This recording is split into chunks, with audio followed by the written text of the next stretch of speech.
different frame of mind, amal, actions. So Allah says in this Surah Abasa, chapter 80, verses 33, 34, 35, 36, and 37. Hear what Allah says. Bismillahir Rahmanir Rahim. فَإِذَا جَاءَتِ الصَّاخَّةُ. Very interesting. Small little lines. And when comes that deafening sound, you know, we hear about earthquake. One surah Allah speaks of zalzala, the shaking of the earth,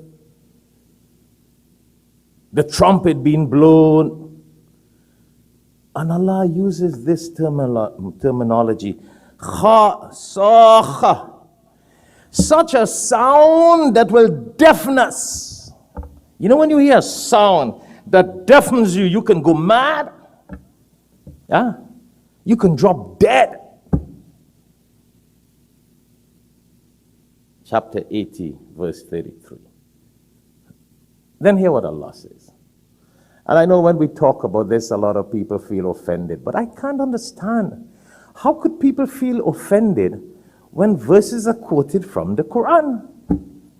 How could people deny when their life came from Allah and they have no control over death? There is no amount of money. There is no amount of wealth. There's no amount of science and no amount of technology that can prevent death. And when people know that death is in the hands of Allah, how could we deny when Allah says such and such? Hear what Allah says.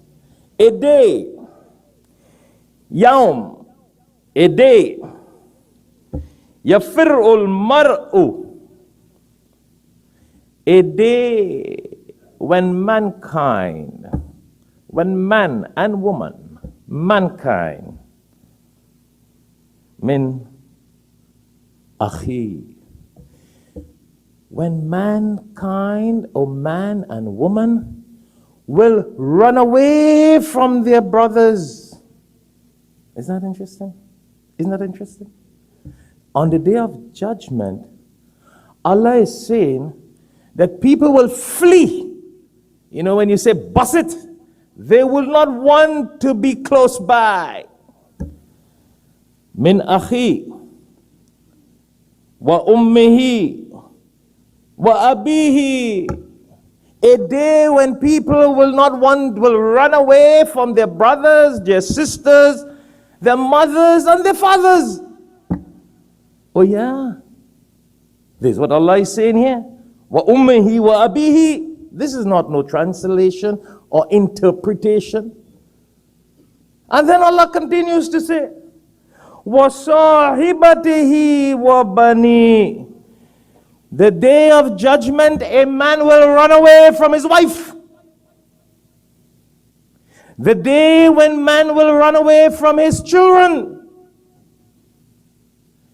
Listen, this is serious business, you know. This life, we spend 24/7 making money only for wives and children. Building properties and making a world for wife and children. And Allah is saying, a day will come when you will run away from this wife and children. You will run away from your own parents. You will run away from your blood ties and brothers and sisters.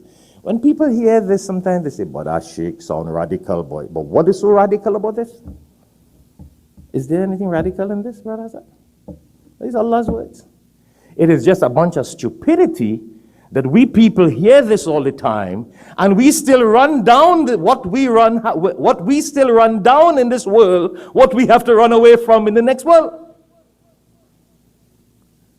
This is the temporary 70, 80 years that we run down, we run behind, we run for, and Allah is saying that when the trumpet is blown, you will run from that. That wife, children, brothers and sisters. Why do you think Allah subhanahu wa ta'ala used these examples? Because Allah knows that people in this world, that's all we live for. Last night I think